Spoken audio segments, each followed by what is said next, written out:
Man, what a show it was. You know, what shows they were. Oh my God, what shows they were. Oh man. Ladies and gentlemen, do not adjust your set.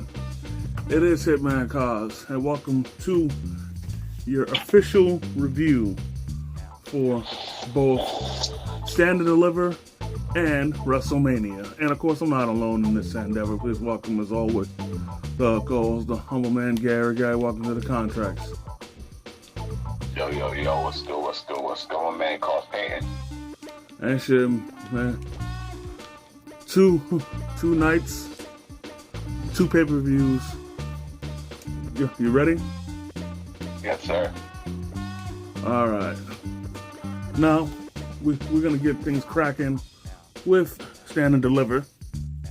And to start things off, was the North American title match. Ricky Saints, versus Ethan Page.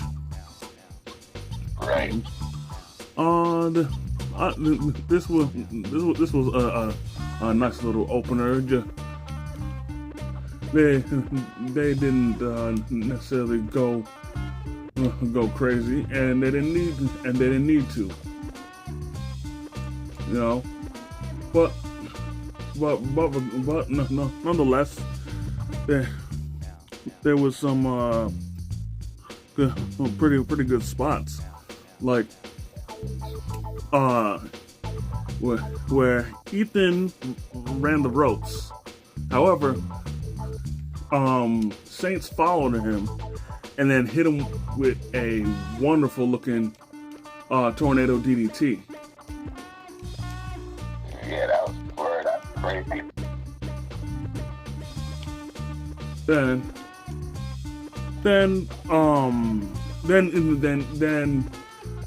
Ethan Page was actually able to hit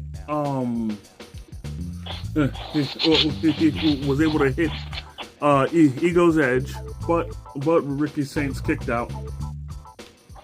Then that is correct. Then the end of the match came where Ricky was able to hit Rochambeau for the win, and the revolution continues. I definitely enjoyed this match. It definitely got me excited for things to come. For not just Ricky, but the North American title period. You know, potential feuds and whatnot. I'm really looking forward to it. Oh yeah, for real. Moving on, we had the NXT Tag Title match for Axiom defending against Hank and Tank. Now, I don't think I made myself perfectly clear, and that's freaking Hank and Tank. They consistently get better and better, and this right here showed it. And because not only was this match so even that despite Nathan Fraser's speed, not to say that Action Man is fast, but you know, Hank and Tank were able to keep up with them. Most definitely. And this match was so crazy, man. But I will admit, there was a time where I thought that Hank and Tank were gonna lose because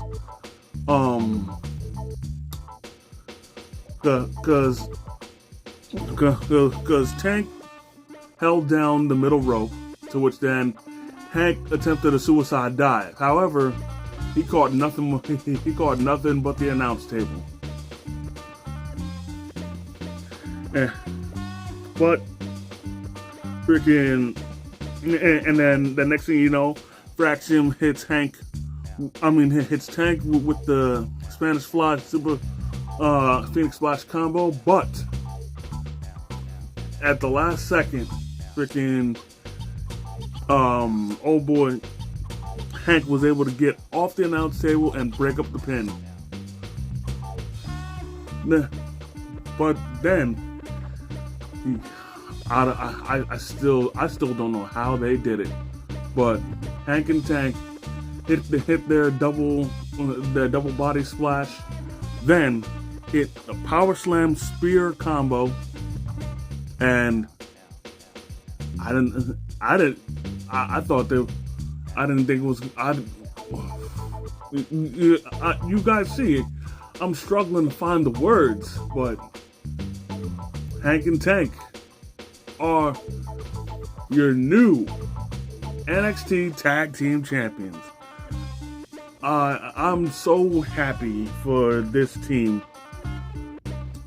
to think where they started from. Like they started from the bottom, and look at them now. Especially Hank Walker, where he was like any other superstar, where he was planted security, and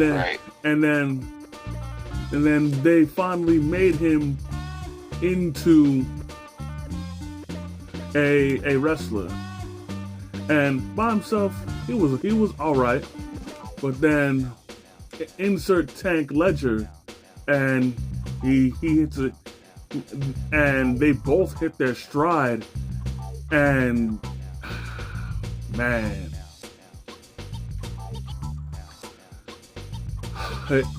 just wonderful. You know what I'm saying? And I will take nothing away from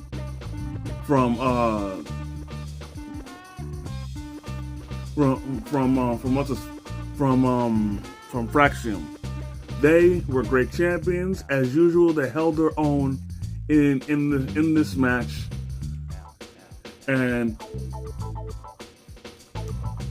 as such, they fought hard until the very end. But it was time for a changing of the guard. And honestly, I think from here they're eventually going to get called up to the main roster. I'm pretty sure they're going to have their rematch.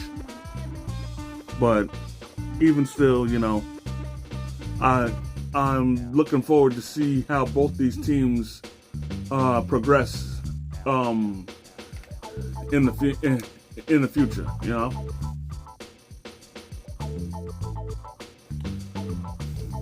Moving on, and anyways, we have the Women's North American Ladder Match. Okay.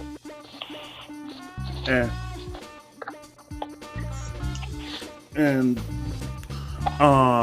we had Zarya introduce the ladder helicopter, but didn't quite work. Well, I mean, it was effective, but it eventually backfired on her. Oh yeah, it did. And I'll admit, this match was pretty brutal. The ladies definitely brought it. Most definitely, that had to be one of my favorite matches on the pay-per-view. That match was so good. Nah, like we had freaking Izzy hit Zarya with a body slam on the ladder, no little something. Then Izzy hit a sit down power bomb to Sol Ruka on the ladder. Or how about Thea Hale, who definitely brought it. But when she hit the Boss Man Slam on Lola Vice on the ladder, then hit an exploder on Kalani Jordan on the ladder. Right.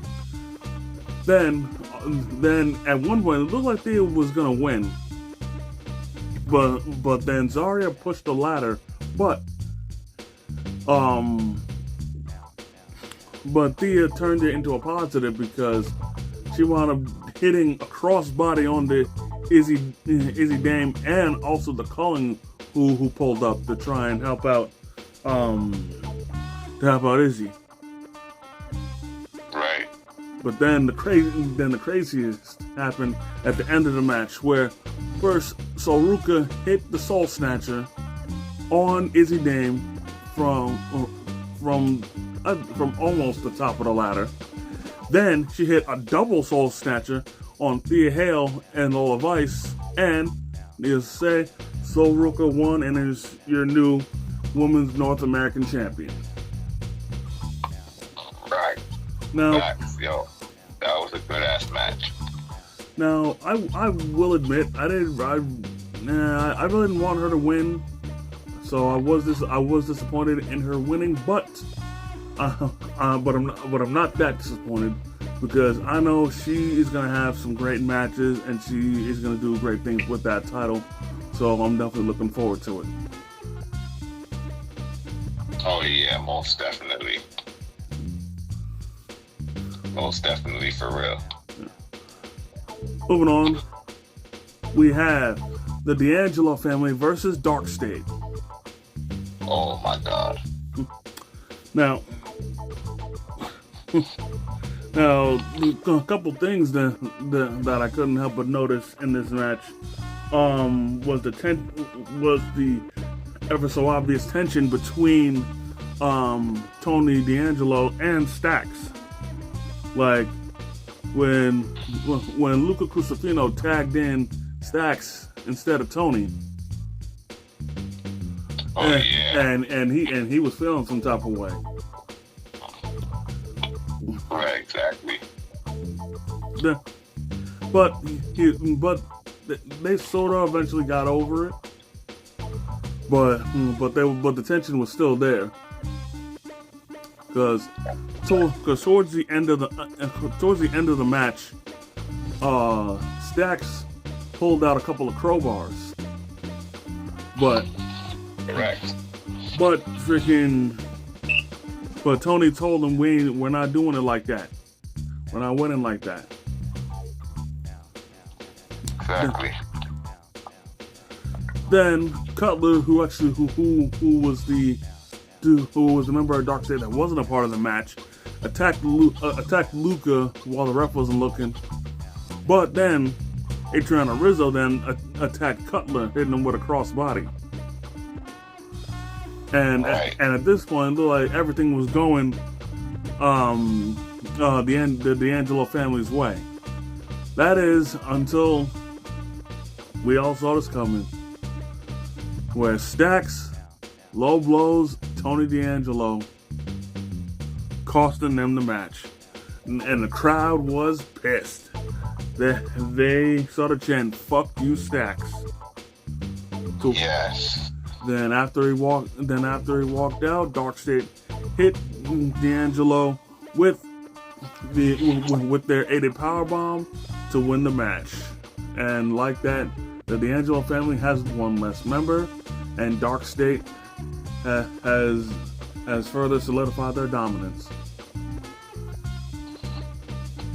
Correct. That was crazy too. Yo, that really was. Most definitely. Especially the betrayal. Oh my fucking god. Yep. And then later on in the pay-per-view, Luca tried to confront Stax, to which Stax told him to pull up on NXT and he'll explain everything. Right. So, anyways, moving on, we had the Fatal 4-Way NXT Women's Championship match. This match, I'll admit, it wasn't as good as the women's ladder match, but to be fair, they had more stuff they could do compared to them. But I digress.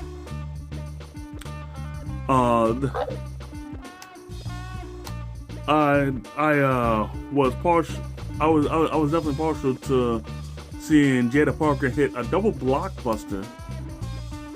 No, while yeah, she had a double blockbuster while Stephanie Vaquer and Julia were on Jordan Grace's shoulders.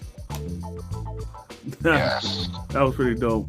Then of course, then Jordan didn't want to be one up, to which then she caught Jada with a German suplex. But while she hit Jada with the German suplex, Jada gave Julia a Northern Light suplex. Oh man. And then of course we can't forget the best part of the match. That man Booker T. Oh yes, cause Stephanie hit her signature move. Y'all know the move. Everybody knows it. Everybody loves it.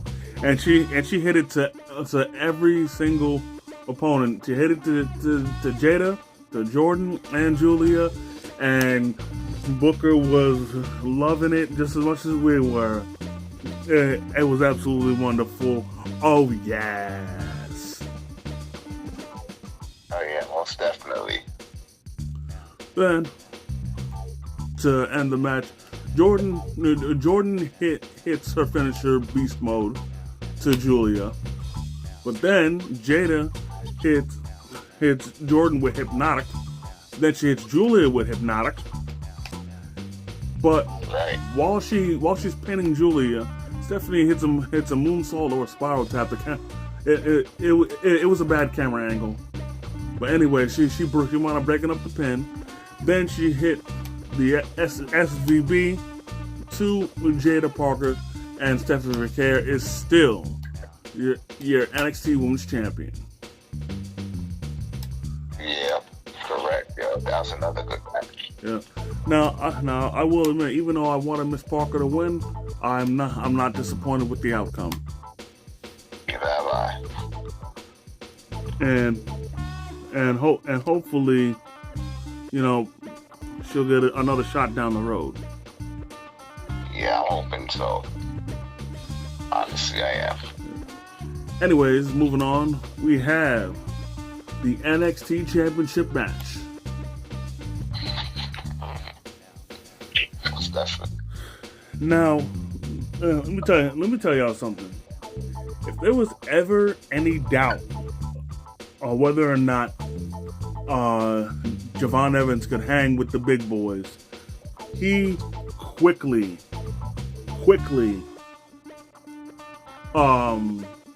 shut all that shit down.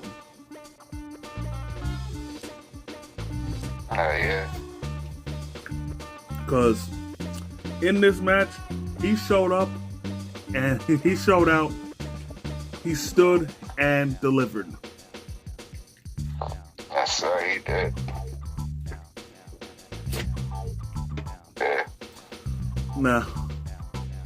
Now, since we on him, let's talk about it. Where he hit a crazy springboard moonsault on the outside to Trick Williams, and let me tell you something, man. I mean, don't get me wrong. I know his catchphrase is that he's bouncy, but y'all gotta understand, when he says that, he means it, and he's not bullshitting. Let him know. Honestly, I haven't seen a wrestler with as much hops as him since Kofi Kingston. Because this dude was flying all throughout the match, and and he was getting so much hang time. Like, it was so crazy. Yeah, that was crazy. Then there was a, oh my god, this next move that he did was awesome. Where he attempted a frog splash, and It looked like he landed it, but Obafemi had his hand on Javon's throat. Then he got him up, and it looked like he was gonna do a choke slam. However, before he could do it, Javon countered it into a cutter. Yeah, that was crazy. And then, if that wasn't crazy enough, he tried to do his springboard cutter, but his foot, I saw his foot actually got caught on the top rope, but it didn't get fully caught, so he was still able to try and perform the move. Well, sorta, because Obafemi caught him, Right. but before Oba could do something, Evans countered him again and hit him with the sliced bread. You're right. Everything about that fucking match was just, my God. But yes, like what you just said, yo. Yeah. Yep. And then, but before the ref could count 3, Trick was able to yank the ref out the ring. And then Trick then puts Obafemi through a table, through the announce table with a Uranagi. Or bookend, take your pick. And then Trick got Javon into the ring, and he did hit the trick shot. However, the ref was still out. But eventually the ref did try to get back in the ring. However, this was funny. Obafemi was grabbing onto his leg to prevent him from getting in position. So the ref actually had to kick Oba off of him so he could get in position. Like, I ain't never seen that. Like if you saw the way he was like, nigga, get the fuck off me. But you know, the more I saw that, the more I was thinking that despite him not being completely in position, he still could have done. He still could have made the pin from that far away. You know?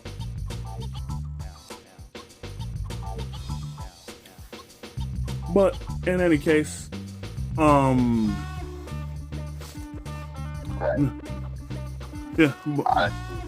That whole pay-per-view.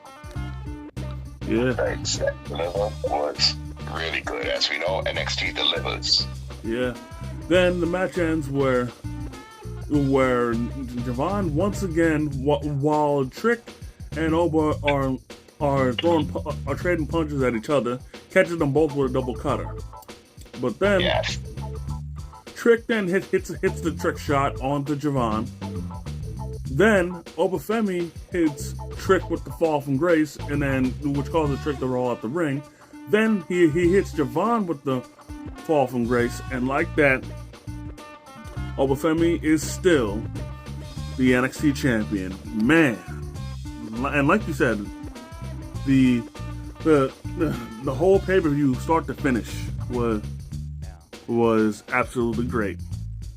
It really was. 9,000%.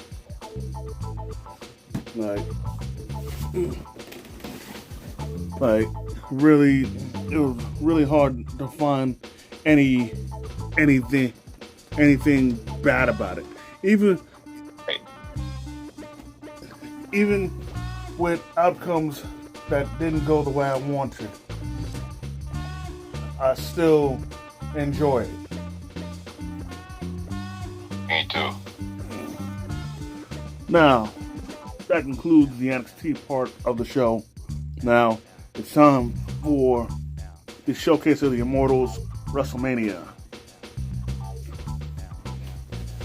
And we're going to get it started with night 1. Oh, yeah. Most definitely. Where, to start things off, we had Jey Uso versus Gunther. Night 1 at WrestleMania. Yes, sir. Yes, sir. And Yep. Gunther, as usual, brought everything he possibly could. Jay refused to go down, and once the time came, Jay stuck it to Gunther in the best way possible, where Gunther first attempted to hit Jay with a powerbomb, but Jay countered and hit him with a powerbomb of his own. Then he hit him with not one, not two, but 3 Uso splashes. And then he wasn't through there. He wanted Gunther to suffer. He deserved to suffer. After everything that Gunther did, he definitely deserved this. In which, similar to the NXT UK title match,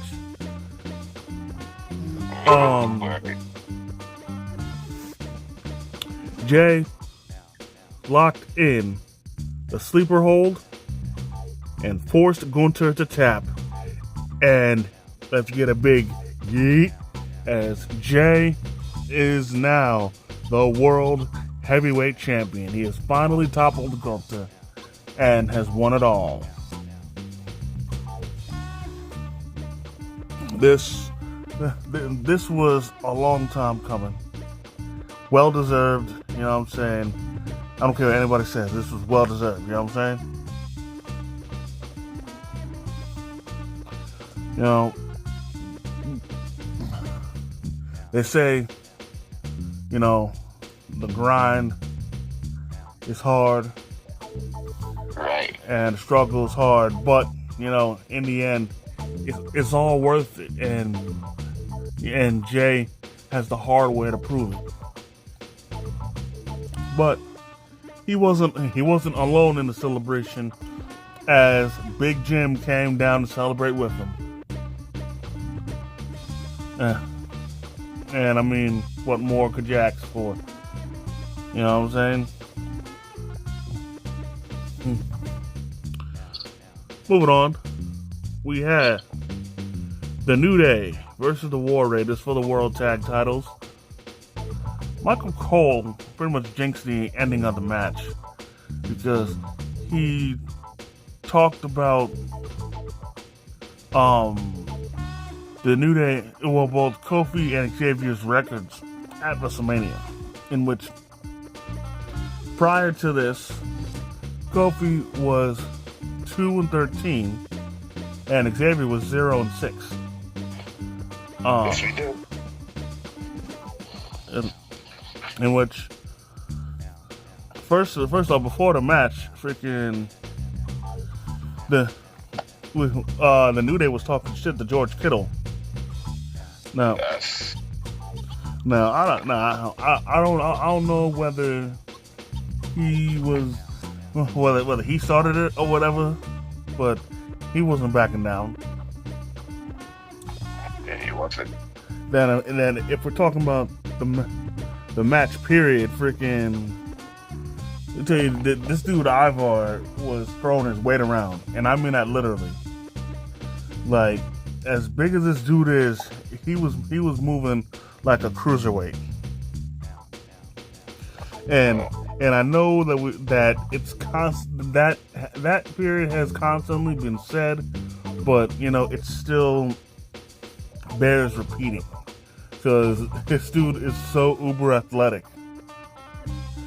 Like, despite being a super heavyweight. Oh yeah, real man. It's a fact.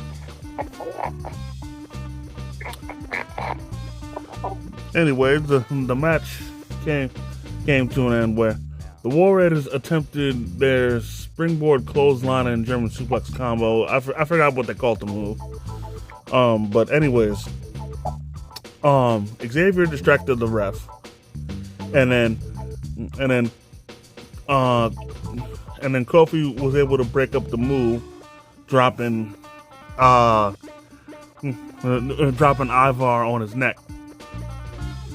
Then the New Day hit their backbreaker stomp combo, and then when it came to the pin, Xavier pinned Ivar, and then Kofi held down Ivar's foot while in a way the ref couldn't see. And the New Day are tag team champions again. Yep, that was crazy, honestly speaking. You know, I may not be down with them right now, but you know, it's always great to see Black excellence rising through the ashes again. I just wish it didn't have to come at Big E's expense. Exactly, man. And oh my God. Moving on, we have Naomi versus Jade Cargill. Now, first off, let's talk about Naomi.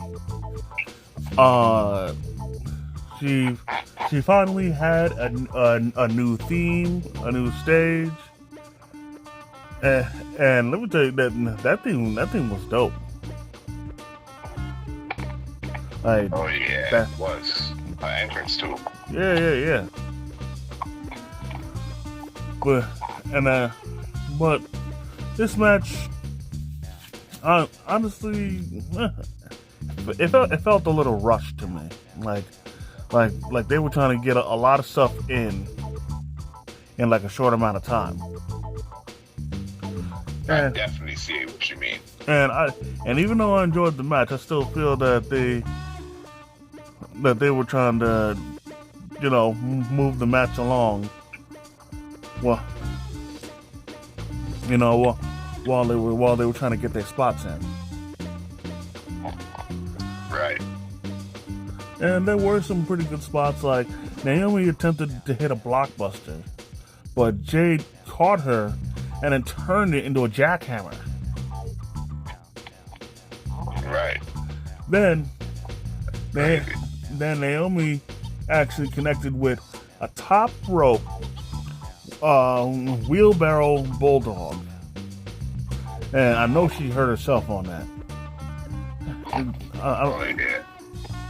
But you know, that's not the point. But the best part came towards the end, where Jade had Naomi on her shoulders, then flipped her over and turned it into a power bomb. And then after that, Jade hit Jaded for the win.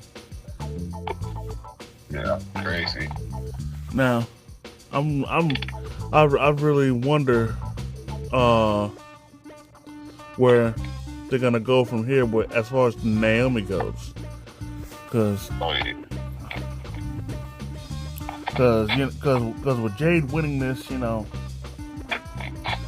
part of me thinks that she'll try and move on, but you know, Naomi isn't gonna want to let it go so easily. Most definitely. I wonder where she's gonna go to. Yeah. Hold on, we had the United States title match. LA Knight defending against Jacob Fatu. And both of them came out in style as far as entrances go. First off, Jacob Fatu came out with Solo Sikoa, and he had his dope ass werewolf mask on. And but Solo did not accompany Jacob to the ring. He just came out on the stage with him for support.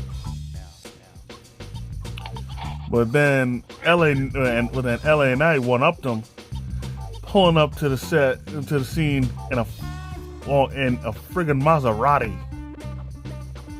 Yeah, that was crazy. But anyways, on to the match.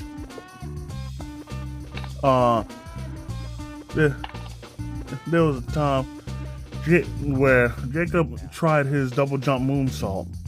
However, LA caught up with him and turned it into a super German suplex. Yeah, man. Then, At one point, it looked like it was over because Jacob attempted the double jump moonsault again, but LA Knight countered it into a BFT. Yeah, that's a fact. That shit was crazy, though. But Jacob wasn't going to go quietly in that good night. He hit a super Samoan drop on him.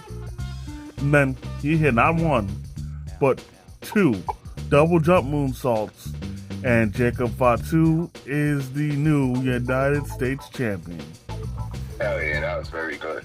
And similar to Jay, Haku of all pulled up to the scene and celebrated with Jacob Fatu.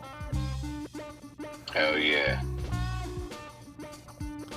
Moving on to the next match, we have El Grande Americano versus now Rey Fenix. Because apparently what happened was Rey was not medically cleared, unfortunately. So Phoenix came out in his place. Exactly. Oh, and also when it comes to Grande Americano's entrance, I can say this without a shadow of a doubt.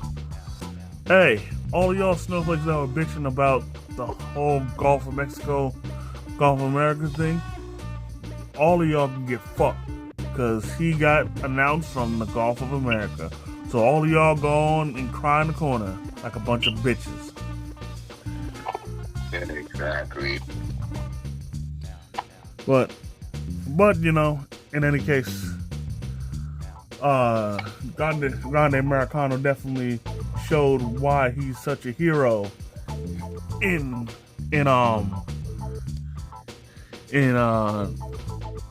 Mexico. Why he's an inspiration to kids all over that country. As he actually hit. I honestly have to call it a reverse 630 splash. Oh, you're right. And then, of course, what Grande Americano would be complete without him pulling out that metal plate and sticking it in his mask. Exactly. To which Rey Fenix actually kicks Americano. There's actually a name for the move. I forgot what, but because the metal plate was in his head, Americano still got hurt, but also Phoenix got hurt as well. Oh yeah. Then the end of the match comes where Phoenix tries a move from the top rope. However, Americano hits him with a headbutt, then hits him with a diving headbutt, and Grande Americano wins in his WrestleMania debut. Correct. This match was good, and it in my opinion was short and sweet because it wasn't really that deep of a story, and it didn't need to be. That's correct. But I honestly thought when Vikingo was helping up Rey Fenix, I thought they were gonna bring it to the attention of the of the metal plate that was used. But, oh yeah, for real. But he didn't. He was just helping him up. Yeah, he was correct. Moving on, we have Charlotte versus Tiffany. And they had their own special entrance as well. Tiffany Stratton had a Barbie-like entrance. And then Charlotte takes a page out of LA Knight's book, and she pulled up in a Rolls Royce. Oh yeah. But for me, that's where the good parts of this match ended. Now this match right here. Sorry, cut you. Go ahead. This match right here was kind of good, and then Well, you could. It was kind of good, but then, the end it made me happy. You could get to that right now. I'm gonna chime in again. Yeah, Tiffany eventually did hit the prettiest moonsault ever for the win, but I'm sorry. Um, this match was boring. Well, no, yeah, that's what I said. It was kind of good. It wasn't all of that, but I'm happy about the fucking outcome. Happy Tiffany won. The match could have been better, but I'm happy Yeah, about the outcome. yeah, Honestly speaking. yeah. I mean, don't get me wrong. I'm happy Tiffany won, but yeah, for me, the match fell flat. I don't know what it is, but Tiffany and Charlotte do not have good chemistry together. Nah, I understand perfectly. And also another thing is too. Now I hope this means that this spoiled bitch Charlotte Flair is gonna show more consideration for putting people over. Well, I mean, Now it's no. I mean, she put Tiffany over, but honestly, like I can't really say that Charlotte went into business for herself and purposely made the match look bad because it was bad on both ends, both her and Tiffany. So that's why I'm saying these two do not have good chemistry together. Like, yeah, like for me, I'm sorry, this match was not good. I got you. It wasn't. No, honestly speaking, it wasn't. It wasn't. And considering how good I know Charlotte is and how good of a match she can put on, this was a major letdown. And then when it comes to Tiffany, despite her age, and her youth, I expected better from her. So this was very disappointing. Right. Exactly. Now, moving on to the main event, we had Roman Reigns versus Seth Rollins versus CM Punk with Paul Heyman in his corner.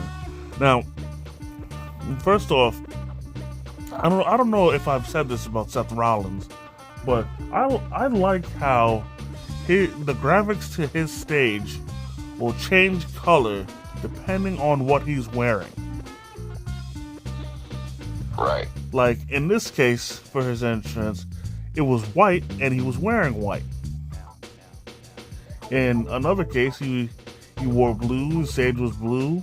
Another case, he wore red and the stage was red, and so on and so forth. So I've always thought I think that's a really nice touch when it came to his entrance. Right, exactly.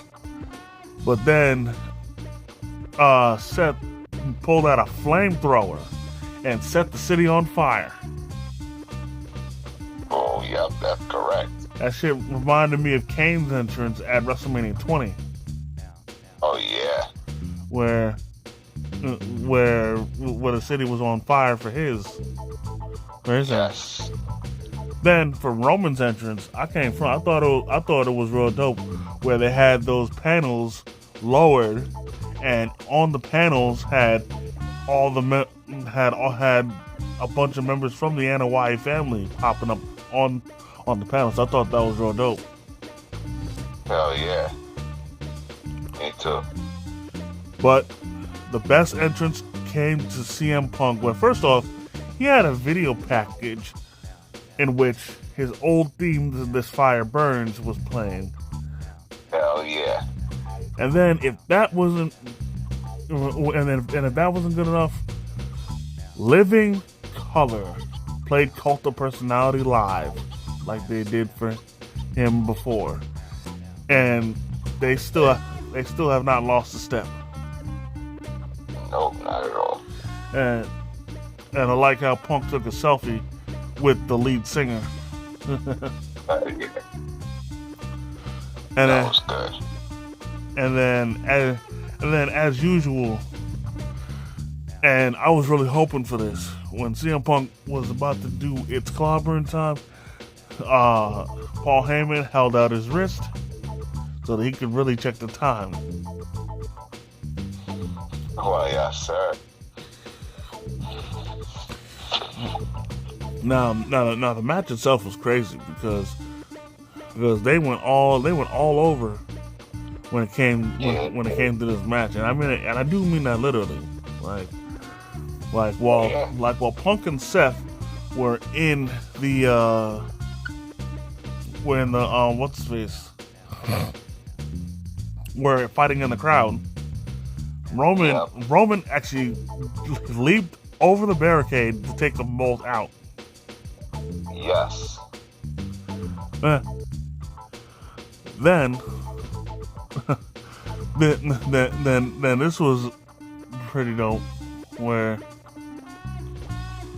oh boy Punk, he attempted the GTS, but then Roman speared him.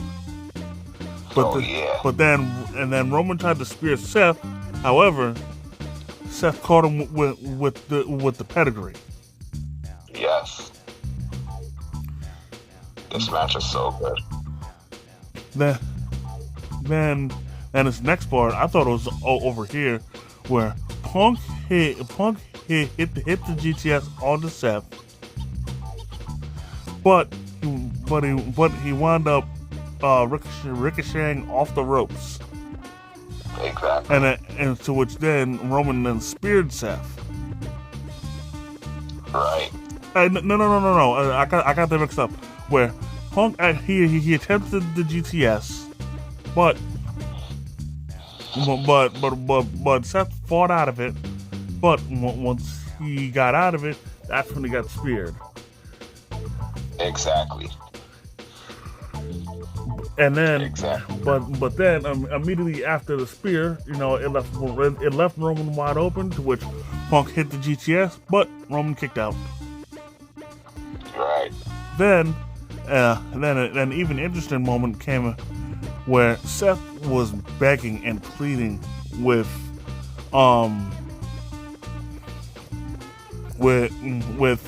Roman for them to take out CM Punk, but it didn't work. That was crazy. Because he wanted to hit the double power bomb through the announce table, but instead Roman refused.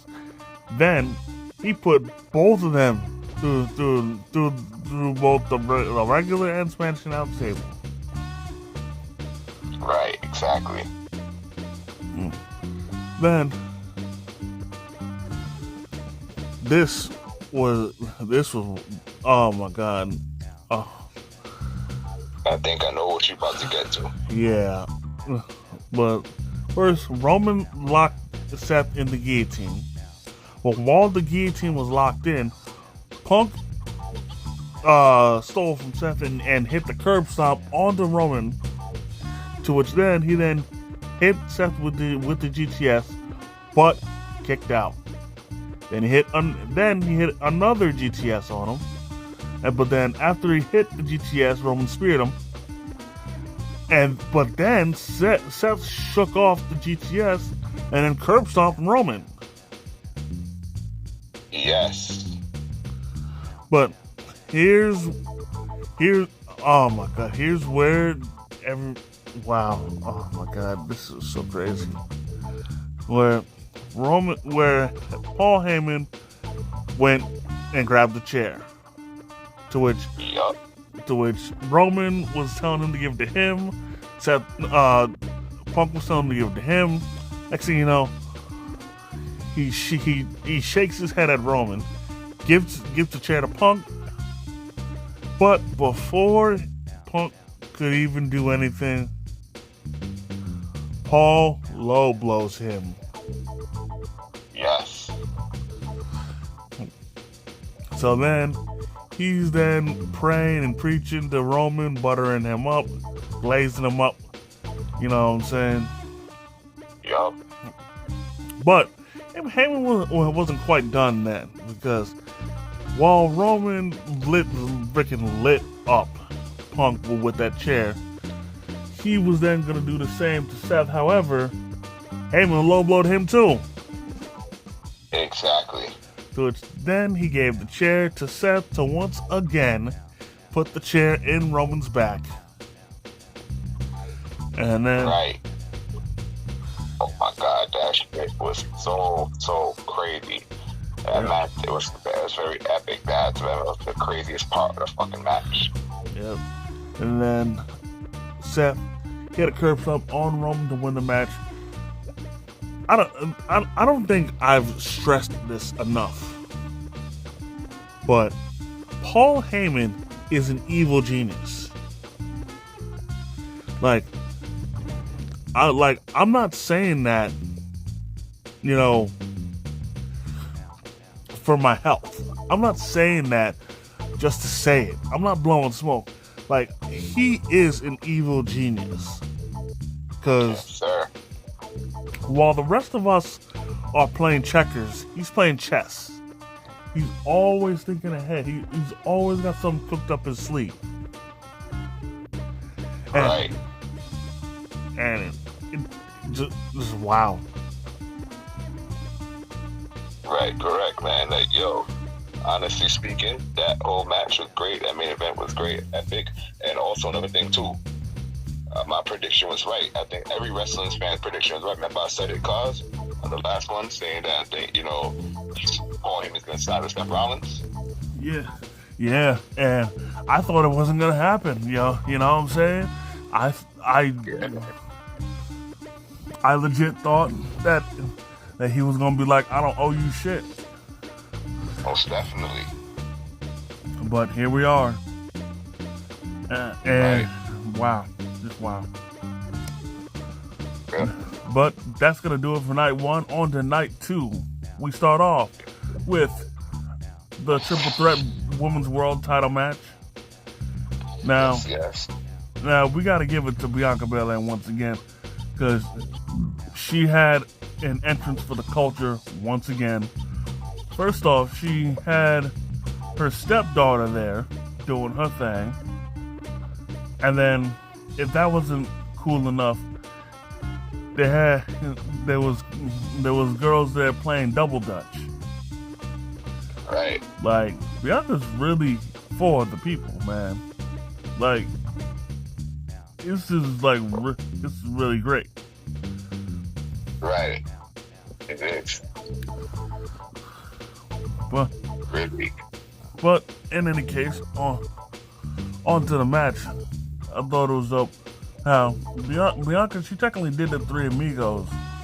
However, instead of popping her hips to get up, she instead was floating over them.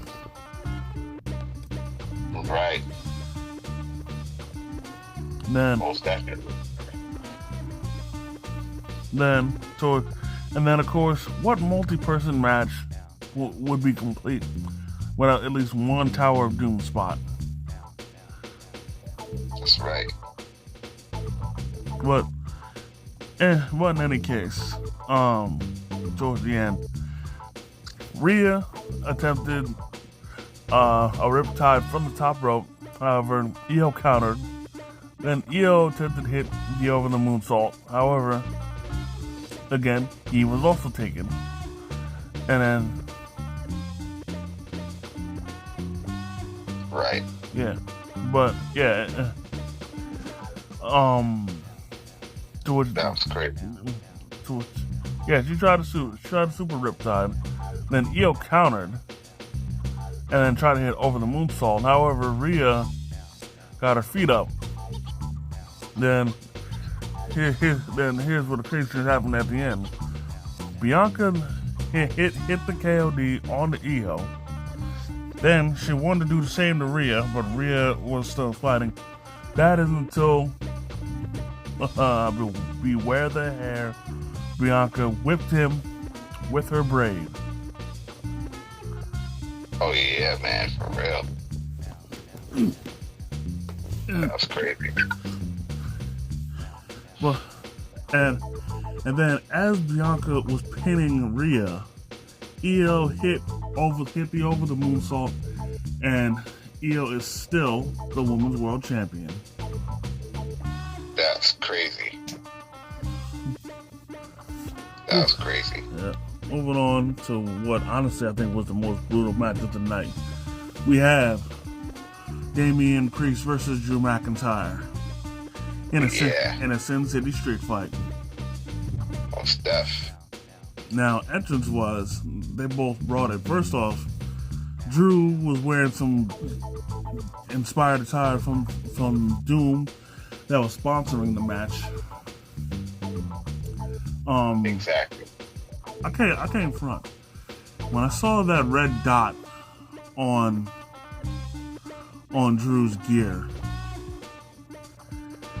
I was getting vibes of. You remember? Tell me, did you ever play Mortal Kombat? For the DC, I did. For the DC versus when it was fought in DC, some of the other games I have. You played that fucking garbage ass game? You thought the game was garbage when they fought DC? Yes, that game was insulting. Oh my god. Oh my god. But anyways, freaking Drew's the red dot on Drew's cape reminded me of Sue Howe. Yes, sir. But Yes, sir. But Damien had a little something special for his entrance too, in which the man, the myth, the legend Kerry King from Slayer played his theme. Right. But of course, you know, he had to get his licks in first. Oh yeah. But anyway, that's crazy. Anyways, on to the match. First off, during this match, I can't believe Drew did this again, where he took a selfie. Where his brother gave him his phone, and he took a selfie during the match. And honestly, I wish I showed the picture, but I'm pretty sure all of y'all already saw it. Where this dude had a shit saying, "Still bored at work." Yes. Like this guy. Only difference is this one didn't cost him. Exactly. But on to the good stuff. Frickin' Drew at one point he attempted to hit the Claymore, but Damon Priest threw a chair at him. Right, exactly. And then, but he eventually did hit the Claymore. Then afterwards, he tried to put, he did put Damien's head through a chair. And then he tried to hit the Claymore while it was like that, but Damien was able to stop him and hit the South of Heaven. Right. Then things got even crazier where Damien hit Drew with the Razor's Edge through a table, and there were like 3 tables set up. This was the first table in which Damien set it up, and I think it was inside the ring. And the craziest thing about this one was that, honestly, I think when Drew went through the table, his back got cut up because for the rest of the match his back was bleeding. That's right. And then similar to what he did on SmackDown, Drew hit the Future Shock DDT onto the steel steps, and I know that hurt his back. That must have did. But anyways, Damien then regained the upper hand, and he attempted to do old school, but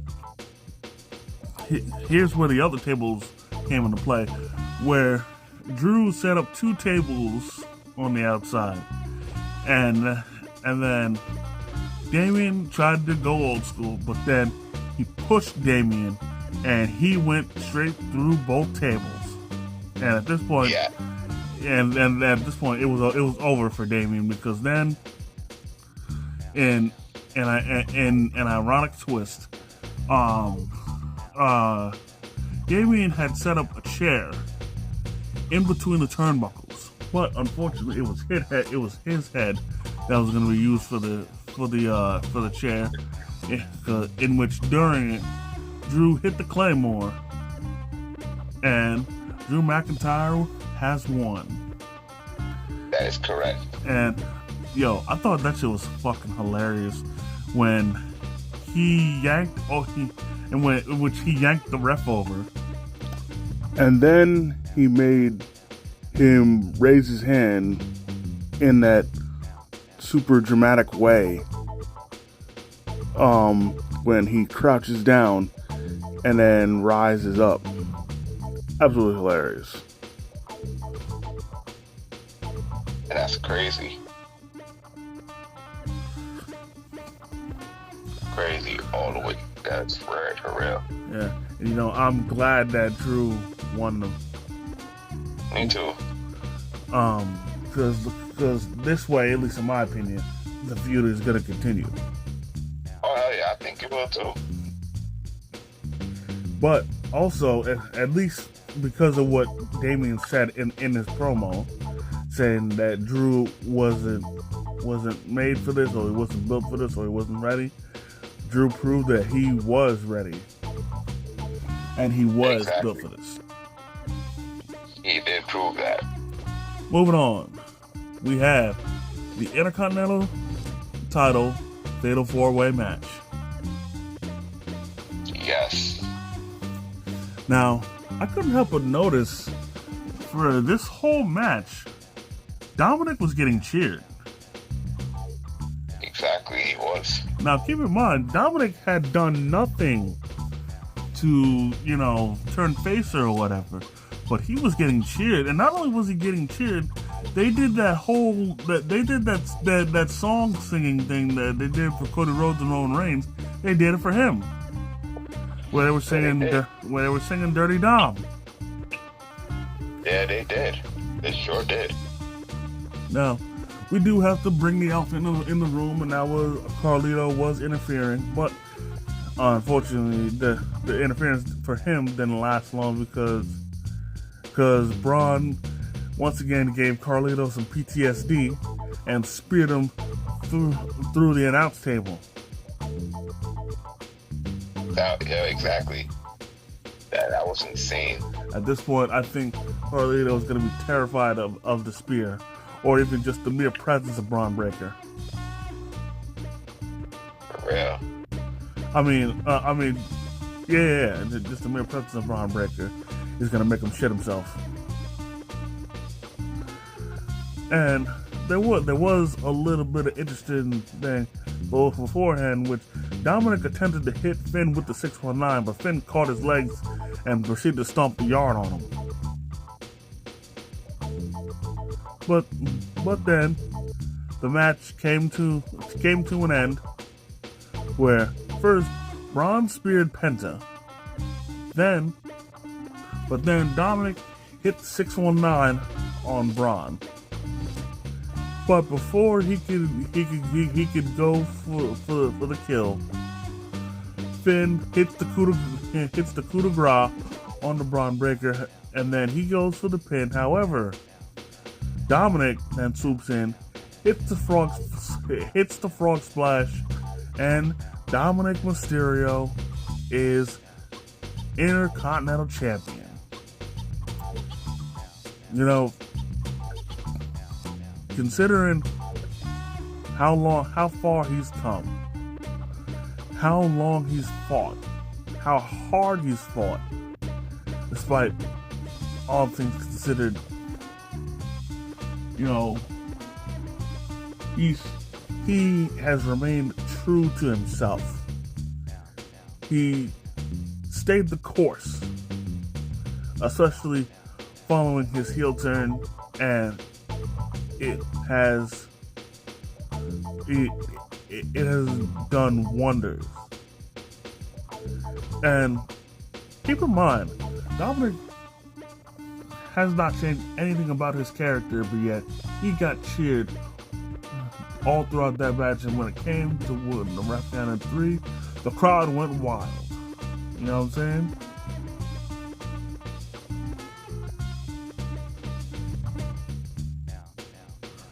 You know, and you know, when it comes to Dominic, period, you know, I know a lot of people like to throw the whole Nepo baby term around. But when it comes to Dominic, at least in my opinion, you can't put that on. Right, exactly. You can't. That's sick.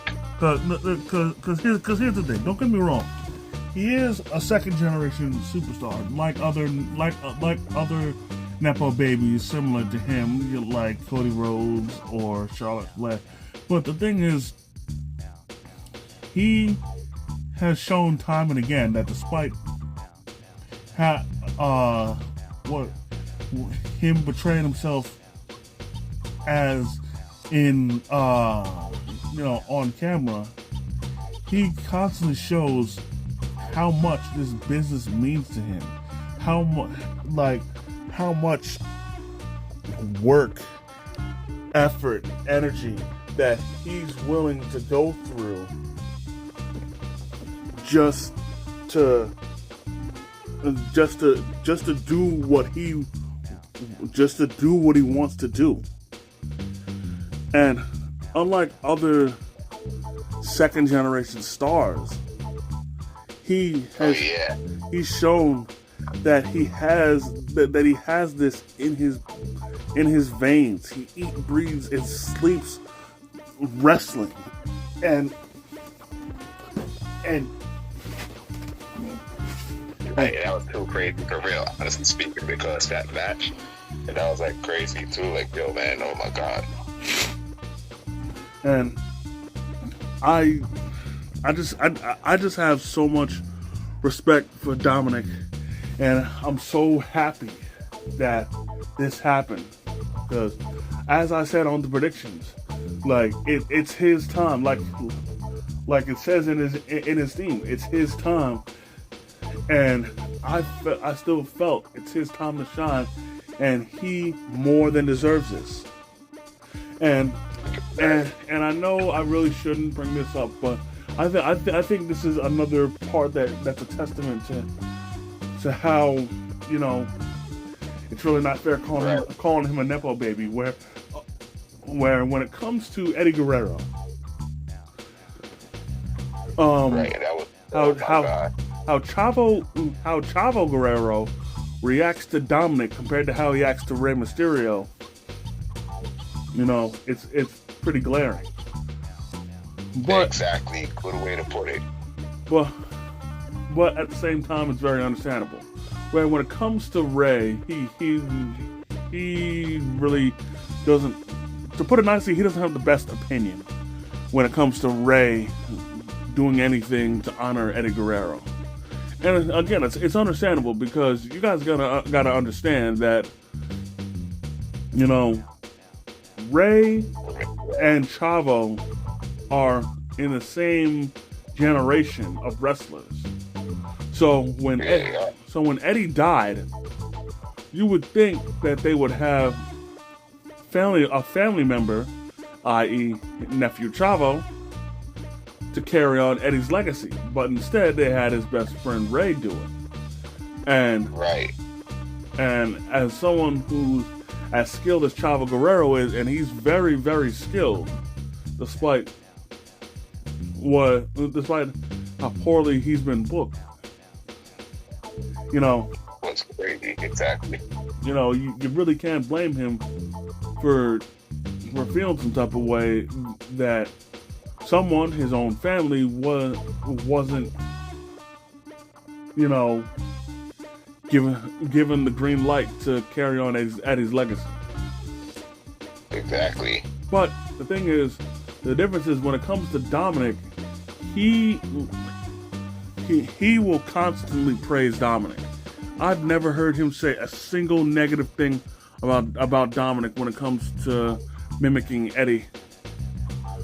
And for me, I say that's because when it comes to Dominic, it's a little more organic. It's not as forced when it comes to Rey. That is correct. Because Dominic, he's not. I mean, don't get me wrong. He does the Three Amigos. He does Eddie's shuffle or whatever. But other than that, he's his own dude. It's just, people have drew comparisons just because he's called Latino Heat, or at least Rhea called him his Latino Heat, and he has a long mullet like how Eddie had, and the mustache. Exactly. But yeah. Anyway, it's good he come out in the low riders too, still to support Uncle Eddie. Yeah. Moving on, we have Randy Orton's Open Challenge, in which the Open Challenge was, well, first off, to the surprise of no one, the crowd was singing Orton's theme very loudly. That's number one. Number two,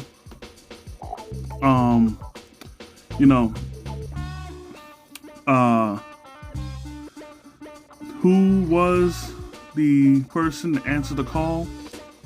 None other than TNA's Joe Hendry. Oh, yes. Now for me, because I follow him on Twitter, AJ Francis actually spoiled this for me. Because the thing was, he retweeted the promotional poster that WWE put up for Randy Orton versus an unknown opponent. To which AJ Francis actually retweeted it, and he was like, if you say his name, he better not fucking appear. And for me, that just spoiled it and had me thinking it was Joe Hendry. Oh yeah, that's crazy. Anyways, on to the match. You know, it was, we had another short but sweet match. There was no need for having a long drawn out match just because it was more of a novelty. It was a novelty thing, you know. But in any case, Joe was his own worst enemy in this match because he hit a nicely placed fallaway slam, to which then he worked the crowd and did his usual had his back to the camera, and then turn around with a smile. But the second he turned around, bam, Orton hit him with the RKO, and Randy won. That's correct. Then I thought this was messed up. Even though I expected this, I still thought it was messed up. Where he picked Joe back up, and they were acknowledging the crowd. Then Orton hit him with another RKO. Exactly. Now, first off, before we get any further, I gotta say something about the people who are bitching about this, about how the match turned out and whatnot. All of y'all, please get off your high horse and calm the fuck down. Yeah, because number one, this match had zero meaning behind it. Just besides the fact that this was TNA talent being at WrestleMania for the first time ever. That's all that was. Like I was hearing all over the internet, oh, they violating Joe Hendry, they buried Joe Hendry. Shut up, man. It's not like that. Y'all thinking way too deep into that. It was just a novelty thing. Then there was someone, they needed someone to answer the call. They thought, why not have a TNA talent do it? And there it was. Exactly. Wow. Yeah, for real, man. You made it 9,000% valid point. Yeah. Moving on, we have AJ Styles versus Logan Paul. Now, I really liked when it came to Logan Paul.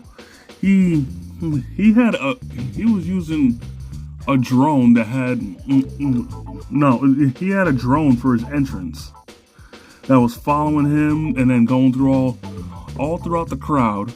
And then if that wasn't cool enough, freaking it was the camera then zoomed out to different angles of of him as he was walking down to the ring. That was pretty awesome. That was pretty nice. Then, honestly speaking. And to the surprise of no one, freaking, Logan kept up almost flawlessly with AJ Styles. But what really stood out was how the match ended. Where first, Logan's manager Jeff came and was about to introduce some brass knuckles. That is until Karrion Kross pulled up, took the brass knuckles, to which then AJ tossed Jeff to the side. But then Karrion Kross was begging and pleading AJ to take the brass knuckles and use them onto Logan Paul. To which then, unfortunately, AJ took the brass knuckles and chucked them before decking Karrion Kross. And this would be his undoing, as then he tried to hit the phenomenal forearm, but Logan ducked it and then hit him with the one lucky punch, then the pulverizer, and Logan Paul won the match. Now, me, I have no sympathy for AJ, because Karrion gift wrapped him a chance to do what he should have done in order to win the match. And because he wanted to remain the good guy, he didn't do it. And because of that, it cost him the match. Oh, yeah. Right. Yeah. But I'm definitely curious to see what Kross and AJ are going to do, because I saw the post WrestleMania interviews, and Kross was pissed. And the thing is, he wasn't mad about getting decked. He was mad because AJ didn't take the knucks. Because, he keeps trying to have,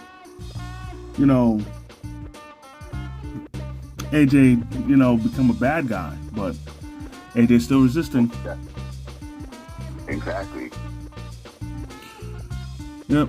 But, man, eventually I think Kross is going to wear him down. Anyways. I think so, too. Yeah. Anyways, moving on. We had the women's tag title match. Fuck that. We're not talking about it. I don't give a fuck.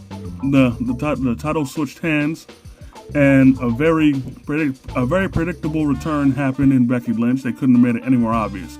Moving on, we had Steve Austin appear. And he was driving his trusty quad. But actually something very funny happened while he was messing with his quad, or ATV, take your pick, is that he actually crashed into the wall, and he wound up scaring the shit out of a fan. Now, I don't know if the fan got hurt or not, but he definitely scared the shit out of her. And I remember there was so many people that kept making jokes, saying that if they were that fan, they would act like they directly got hit by that, or they would act as if they got hit by a truck just to milk it, to try and get more money out of them if they tried to sue. Pretty fucked up. But no harm done. He was just there to announce the attendance record being broken. Nothing special. And then he ended things with enjoying a brewski. And then he actually also gave some beer to Michael Cole, Corey Graves, and Pat McAfee.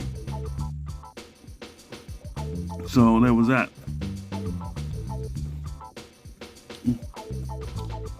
Now, after all that, ladies and gentlemen, the time has come. All the anticipation has led to this moment. Everybody has waited patiently, and their patience was about to be rewarded, in which we have the main event of night 2. Cody Rhodes defending the WWE title against John Cena.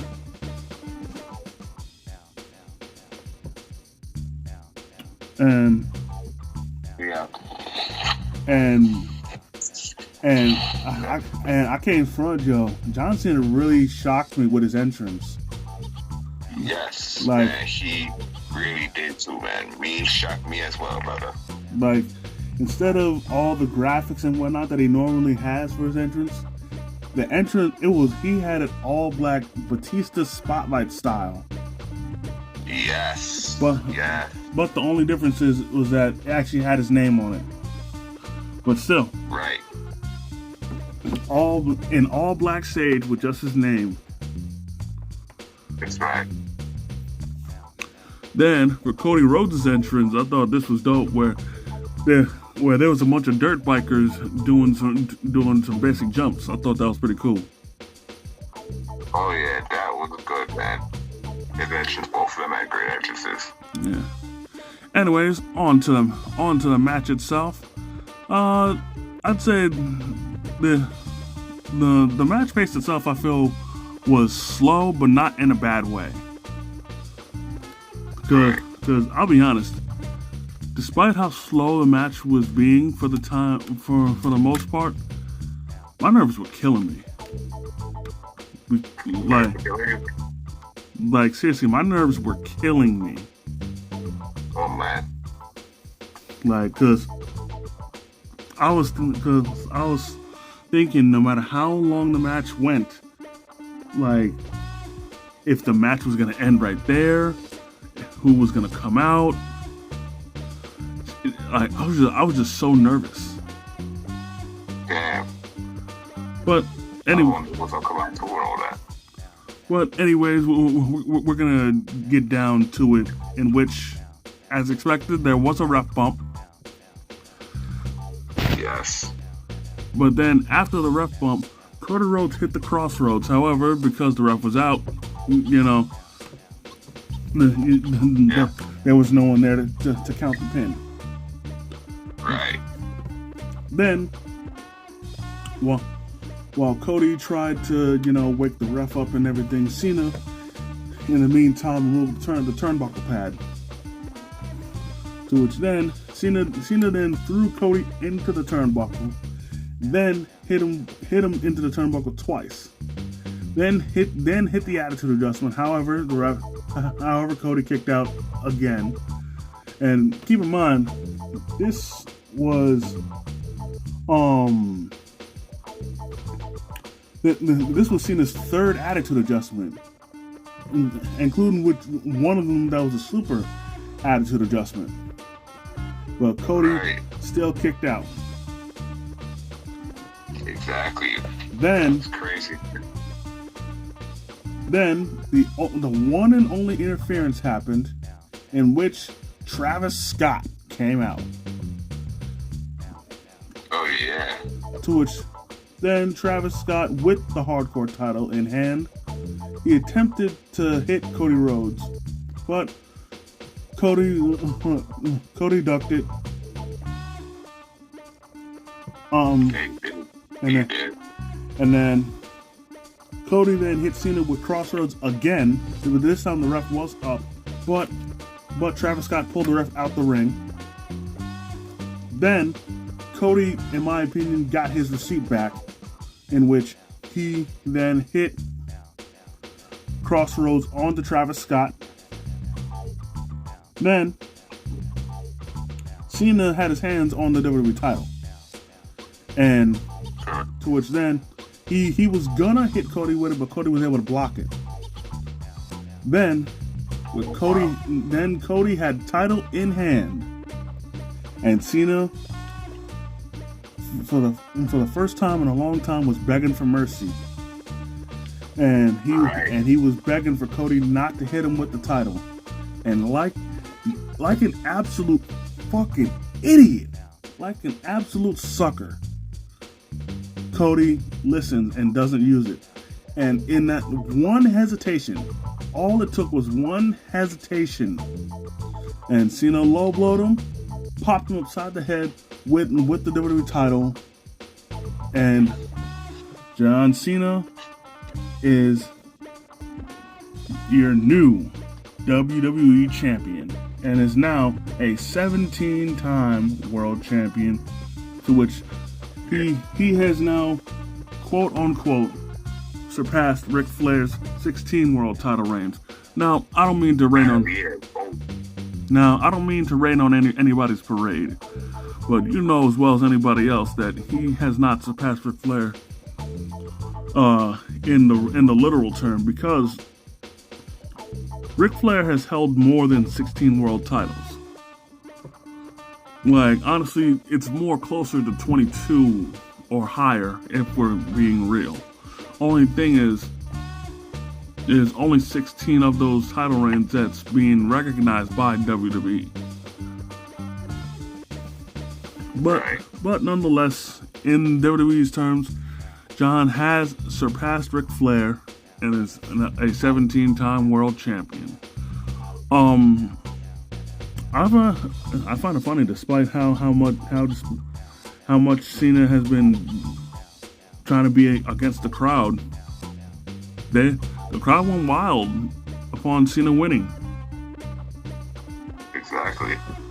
And then of course the night ended with both John Cena and Travis Scott standing side by side, holding up their titles. And you know, here's what it is. Congrats to Cena on getting the 17th world title. But I will say, there was one thing I was disappointed in. Don't get me wrong, I know it was a shot in the dark, but for me, it would have been perfect.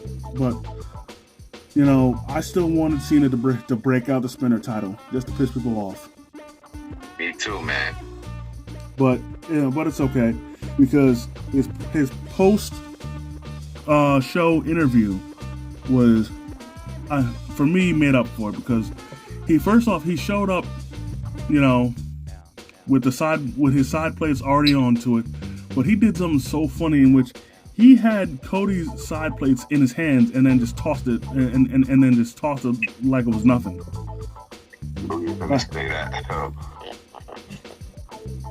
Real.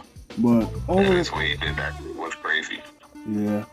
Well, overall, this pay-per-view. Overall, both pay-per-views were great. WrestleMania, despite one or two drawbacks, was absolutely amazing. I know people were disappointed because The Rock didn't pull up, but I'll be honest, because of The Rock not being there ever since Cena's heel turn, you know, I forgot about The Rock. Literally the whole time for the match, The Rock was not even on my mind. So you know, he was actually in Hawaii.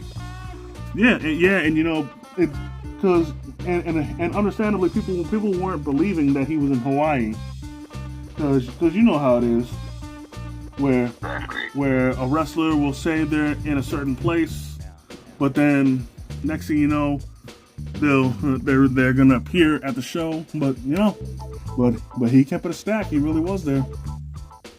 Exactly. And for me, because of how satisfied I was in the match, even though it wasn't as good as it should have been, I was still satisfied to the point where The Rock wasn't there and he didn't need to be there. Actually. But yeah, overall, these were great pay-per-views, you know, and I'm definitely looking forward to the fallout. How about you, humble man? Well, definitely, I'm really looking forward to. I'm looking forward to the fallout as well, man. For real. Hell yeah, you already know I am always. Yep. So with that being said, what happened? Something to always look forward to. Yep. So with that being said, ladies and gentlemen, that's gonna do it for this episode. I definitely want to thank each and every one of y'all for taking the time out of your busy schedule to come and chill with your boy. I definitely want to thank the humble man as always, coming through, kicking his wrestling knowledge. Yep. You already know my boy Cos Payton. You already know we'll be right back here, right at y'all in a couple weeks with the predictions for Backlash. Yeah, that's right. So until then, if you guys enjoyed this video, go ahead, hit the like button, comment if you feel like it. If you're new to the channel, please subscribe and hit the notification bell so you never miss a new video. And as always, by way of Struggle Vision Productions, it's the Hitman and the Humble Man. And if you see us coming,